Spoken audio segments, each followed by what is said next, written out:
Hey guys, welcome back. Today's episode is on bagels. So without further ado, let's get started. The first thing that we're going to go over is ingredient. Now the first ingredient is going to be bread flour. Definitely bread flour, not all purpose, certainly not cake flour. We need more gluten, not less. And depending on the type of brand that you buy, you may need to add extra gluten, but we'll get to that later. You're also going to need 9 ounces of cold water. I put mine in the fridge in a little bit, as you'll see, just to keep it as cold as possible. The next ingredient that it calls for is malt syrup, but I don't have it. I have molasses, and it's a good alternative since most people don't have malt syrup in their pantries. And then you're also going to need some yeast. I have active dry, and most people have it too, and it works great, and it's good for the long proofing that we're going to be doing in the fridge overnight. You're also going to need salt. It's a seasoner. Season your food, people. That's all I can say about that. You're also going to need some cornmeal. I only have this brand, but any brand is fine. Just make sure that you're buying cornmeal and not cornstarch or using it either way. And don't use Jiffy. It's got added ingredients mixed into it that's going to change the chemistry of what you're making. This recipe also calls for baking soda, but that's for the boiling stage. We'll get to that later, but that's the reason why I don't have it out just yet. And those are all the ingredients that you need thus far. Now I thought we'd go over appliances and utensils that we're going to use for this recipe. Last time we used the stand mixer, and you can absolutely use it again. It works just fine, but I thought I'd give you guys an alternative in case you didn't have one. The food processor. And it works great for high gluten breads like bagels, so it'll be perfect for showing you guys how to use that method. You're also going to want your kitchen scale. Again, I cannot tout it enough. It gives you highly accurate measurements. Get it? It's chemistry. It's good for you. Woo! Also, baking sheets. I only have one out right now, but we'll use the second one later. Also, a 1/4 cup measurement. I know it's weird. I have all sorts of odd measurements, but use what you got at home. If you have 1/2 cup, then just fill the 1/2 cup halfway. And then you're also going to need a 2 teaspoon measurement. I know I'm weird. You can use just 1 tablespoon at a time. But since I have the odd one, that's what I use. Also, this recipe calls for some kneading, so we're going to use the kitchen counter to do it this time, just so you can see what it looks like. But again, you can always use a cutting board. I love my cutting board. It's a honker. Yeah, just use what you have and what's available to you, and you'll do just fine.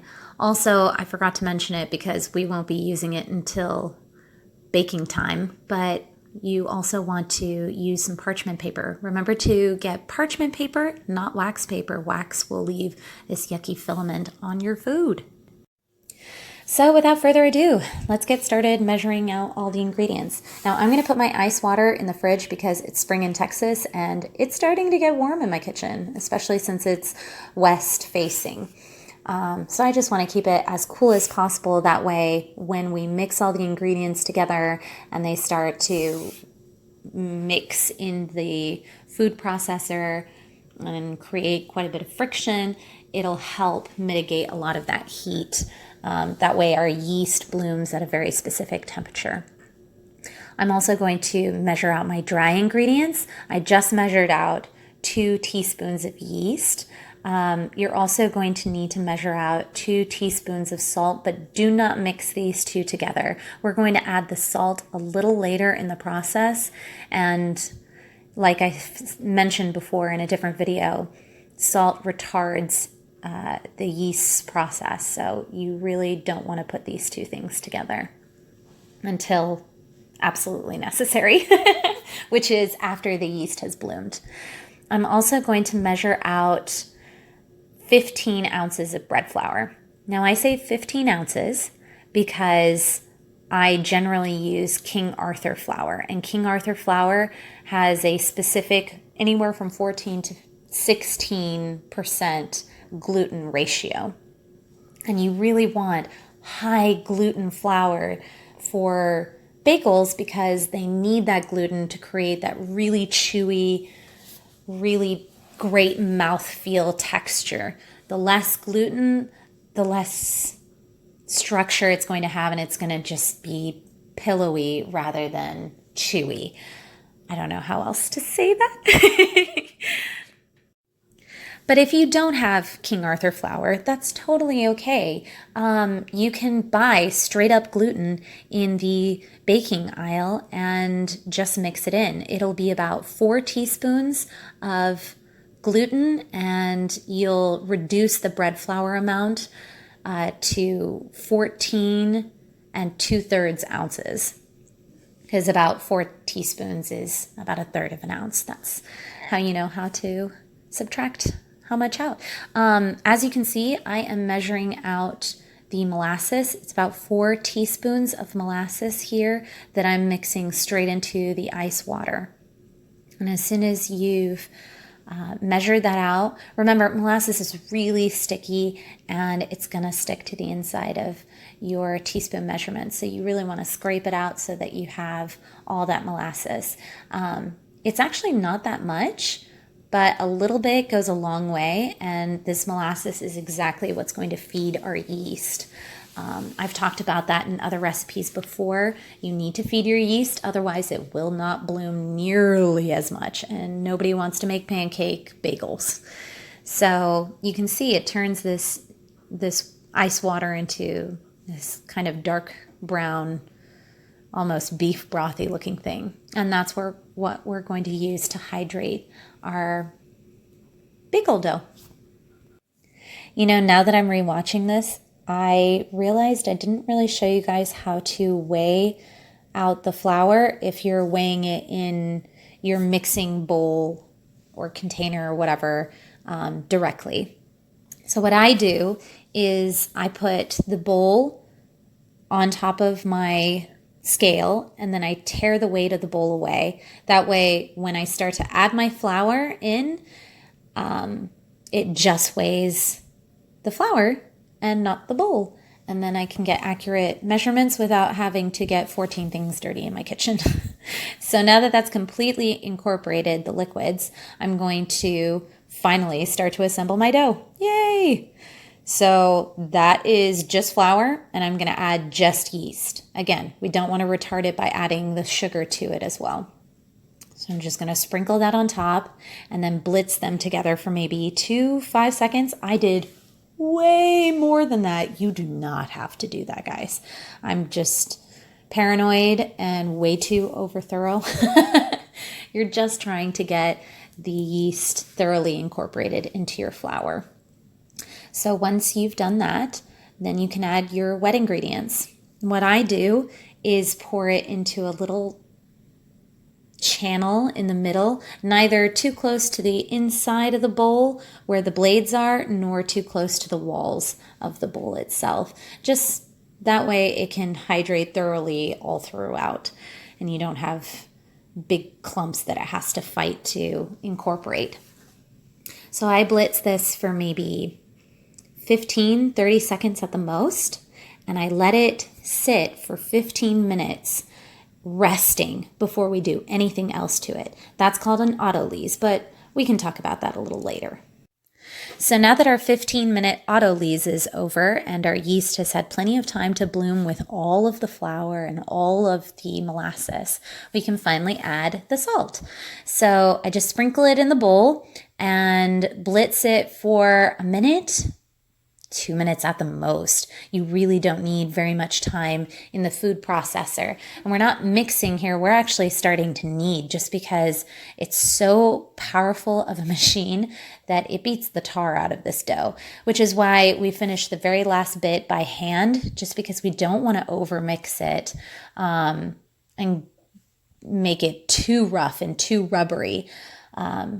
And what we're looking for is a consistency that is still a little bit tacky, without being too sticky. And you'll see in a minute that I stick my hand in there and test the dough. You really want to be careful when you're pulling the dough out of this thing too, because it's quite sticky when it first comes out.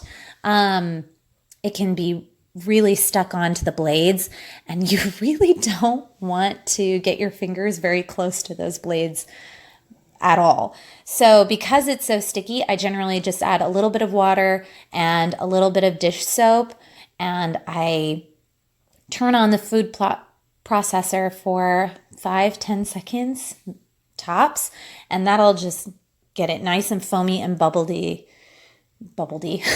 I don't even know what I'm saying, but it'll loosen up a lot of that sticky dough. That way, when you wash it later, you aren't dealing with dried on sticky mass.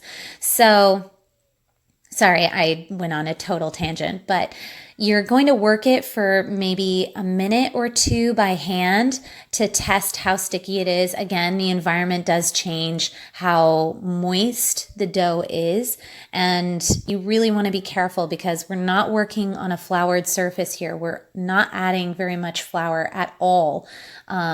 Because it will change the consistency. But right now, it's just a little too sticky. And you can see that when I stick my hand to it and pull it off, rather than coming off clean, it's leaving some residue on my hands. So that's the only reason why I'm going to add a little bit of flour. And once I've worked it for 3 to 5 minutes more, look, it's glossy, it's shiny, it's tacky, without sticking to my hands. You can see a little bit of residue from before just because I didn't wash my hands in between. I didn't want to add any more moisture to the dough than necessary accidentally.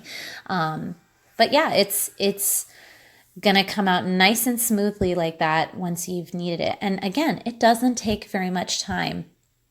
Now, once we've gotten it to this nice and tacky phase, we're going to split it into each bagel piece. And how you do that, you can either do it by eye and cut it into 8 pieces, or you can do it like I'm about to do it because I'm an OCD crazy person, and you can weigh each and every piece to make sure that they're all equal sizes. Guys, I know I probably need some medicine for my crazy neuroses, but that is beside the point. The point is that you want them into 8 equal pieces, or if you like mini bagels like myself, you cut them into 12 pieces. So once you have your equal pieces of dough, we're just going to shape them into little dough balls and let them rest for 15 minutes because the machine beat the tar out of it. We've kneaded the tar out of it. We need to give the gluten just a little bit of time to relax so that they don't tear when we actually make the final bagel shape. Fun fact, that's called a torus in math.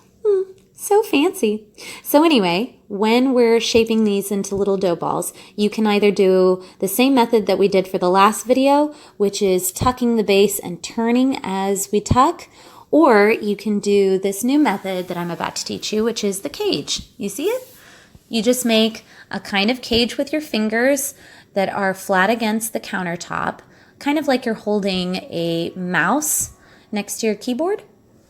And you allow the tackiness of the dough itself pushing up against your fingers in a circular motion to really shape and pull the surface tension taut.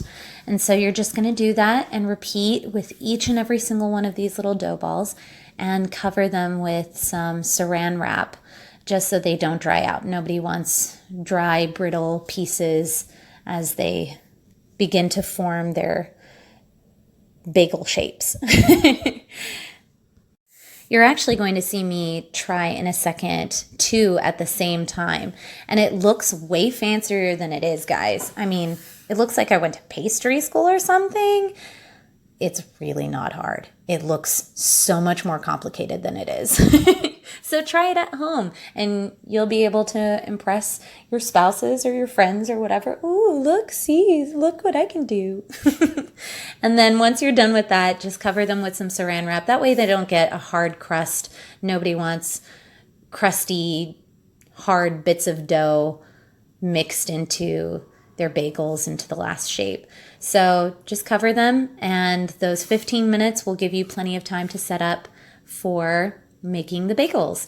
Now you're going to scoop 1/4 cup of cornmeal and sprinkle it evenly on your baking sheet. And that way, when you put these bagels on there, they don't stick.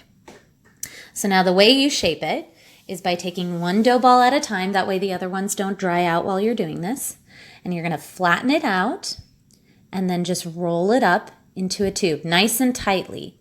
And that tube, you're going to roll out into about 8 inches. I'm doing a little less because, like I said, I'm making mini bagels, but you're going to be looking for about 8 inches. And you don't want to taper them on the ends, because when we start to twist, bringing one side down and one side up, twisting, they're going to do that all on their own, guys. And you just pinch the two ends together as you wrap it around your hand. And you want to go in the same direction as the twist itself. Otherwise, you're just going to untwist it. And then you're just going to set it nice and gently on top of the cornmeal and let it rest right there. And then you're going to rinse and repeat. Again, like I said, flatten it out nice and flat. Roll it up nice and tight. And once you've got a nice tight cylinder, you can roll that cylinder out to about 8 inches and twist one end down and one end up, and you'll get that nice classic twist. And you can see that my dough is sticking quite a bit.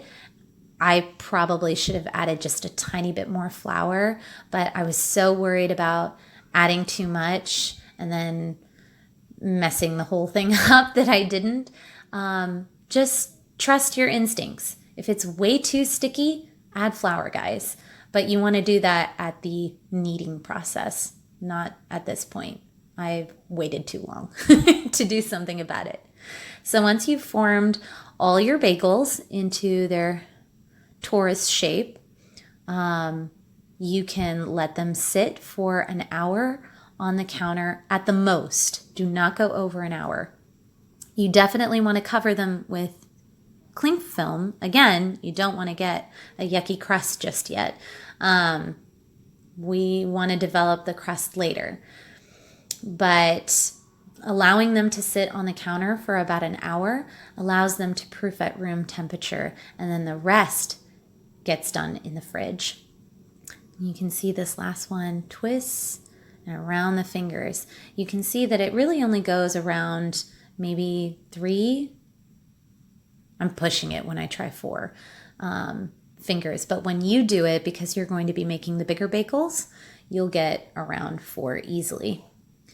So yeah, let them sit for an hour before you put them in the fridge. Remember to have them loosely covered with saran wrap. And if you're worried about it sticking, I generally don't worry about it because I'm not that picky, but you can just as easily spray the inside of the cling film with some aerosol canola oil, some sort of cooking spray, and it'll just as easily come off when you peel it off later. But like I said, I'll see you in the morning for the next one. Just kidding. I'll have it tagged to the rest of this video. But we're pretty much done at this point, guys. So exciting!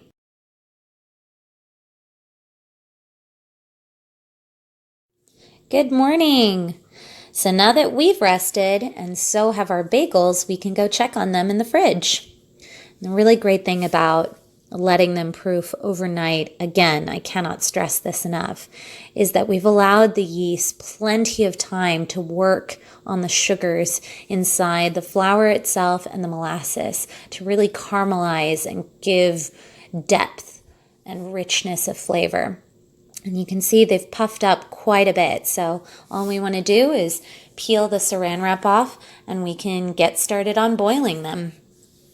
So the reason why we poach bagels before we bake them is because of that very traditional expected crunch, crispy outside.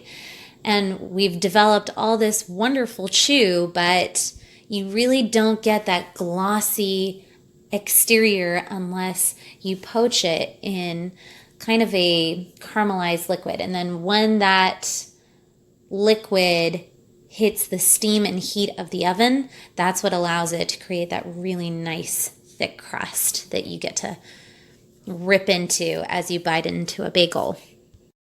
So you can see that I'm assembling all of the poaching liquid. Now, I've used a 1/4 cup of molasses.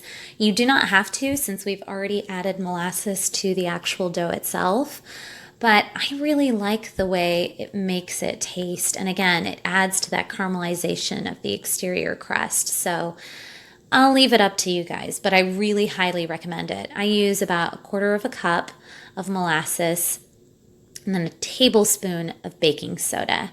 And you're gonna first put in 2 quarts or 8 cups of water into your pot and bring it to a nice roiling boil. And you can add the other ingredients before it actually gets to boiling phase, but that's what we're looking for before we actually dunk the bagels in there. And once you've added all your water, then you can turn on the heat and put in the baking soda and molasses and stir it until it's nice and dissolved. This is going to take you a little bit of time, maybe 10, 15 minutes. But that's generally about the time that it takes for people's ovens to start heating up. So it's really not a loss in time. And you can get started on setting your table, making coffee, getting your bagel accoutrement ready. Doesn't matter if you have bagels with Nutella or cream cheese or some salmon. Everybody needs a little bit of assembly before they get to actual eating phase. So this is a perfect time to do that. So you can see I am adding the last quart. Sorry, my water filter is really slow. But yeah, you want to put all of the water in and get it nice and started to heat it up. Add your baking soda and your molasses.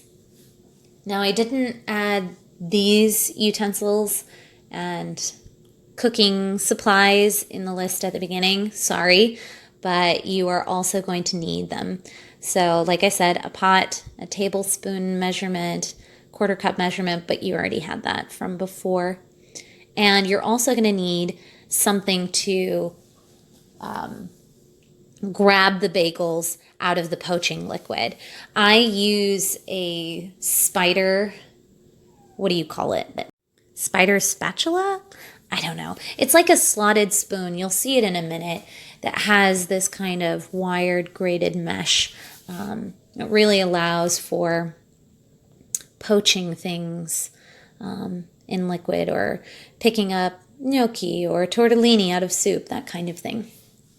And I use that to drain off all the excess liquid when I dunk my bagels in. But guys, this is it. I mean, assembling some liquid before you plop some bagels in it and then pick them right back out, that's all the work that you're doing right now. And it's all the time that it would take for your oven to preheat. You're going to bake these at 450 degrees. And if you have a baking stone, you want to put it right in the middle of the oven. And then you're going to place a rack in the middle to top of your oven to put your bagels on. That way it's getting lots of that base heat from the pizza stone and then also plenty of heat from the top. You don't want to broil them, but just barely since it is at 450 degrees. And we're going to turn it one time in the middle. So you're going to bake it for 8 minutes, open it up, and turn the tray 180 degrees. That way everything that's on the left side is on the right side. You can see I've mixed up my poaching liquid. It's almost boiling at this point, you can see, but I've got my tray ready to go with my parchment paper on it. And that's what we're going to put the bagels on as soon as they're done getting out of the poaching liquid. So you can see what I was talking about with that little wire mesh spoon, I guess. But a slotted spoon will work just fine. Whatever will allow you to pick it up without doing too much damage to the shape, but also allow it to drain all that poaching liquid out of it. So you're going to dunk it, and then 20 seconds later, flip the side. And 20 seconds after that, you're just going to strain it like you just saw me do with that one and put it on the sheet so it can get ready to go. Like I said, I made 12. You can see they grew quite a bit, and I think it's because I overproofed them. When I say it only takes 10-15 minutes or it only takes an hour, really, it only takes that much. And then you bake it. Like I said, 8 minutes, turn, another 8 minutes, and it's done. They come out nice and golden brown. Beautiful. You can see they're not as fluffy as I would like. They're a little thinner than normally, but I overproofed them, guys. Sorry, what can I say? Even people who have baked for years and years and years still sometimes finagle things and make mistakes. And that's okay. They're not going to taste horrible just because they're a little bit flatter. It's totally fine. And they came out perfectly chewy and delicious and cut beautifully. I'll show you in a minute what the interior crumb texture looks like, but you can see they're golden brown on both sides because of that poaching liquid that they went into. And like I said, 20 seconds, flip. 20 seconds, take them out. It's really that fast. Yeah, I mean, look how brown they got. Isn't that beautiful? And again, because the oven is so hot itself, they really don't need that much time to bake either. 8 minutes, done. So they're a great baking project for an early morning where you don't want to be in the kitchen for an hour to an hour and a half. You can just wake up, poach them, put them in the oven, and have some bagels and lox. I prefer bagels and lox, but I mean, who doesn't like a little bit of Nutella on a bagel in the afternoon as a good snack? Also, wait for these to cool. Don't be crazy like me and touch them while they're still scalding hot. You'll see, I nearly burned myself just now trying to cut it with my bare hands. And you want to be careful, obviously, because you're slicing through something thin. But yeah, I hope you guys really liked this recipe. I hope you try it. It really isn't very involved at all. And it allows you to make something at home that you may not be able to find in the store, or you may just want to try it and have a homemade go at something that you've never had homemade before. I hope you guys really liked this video. I hope you really enjoy the crunchy, delicious texture. And I hope you guys post lots of pictures to show me all your delicious, yummy baked goods. I am not biased. Show me all the things. I like seeing all the things. Encourage one another, guys. We need a little bit of encouragement right now. Oh man, that smelled so good. All right, I'm going to go eat with my family. Go have fun with yours.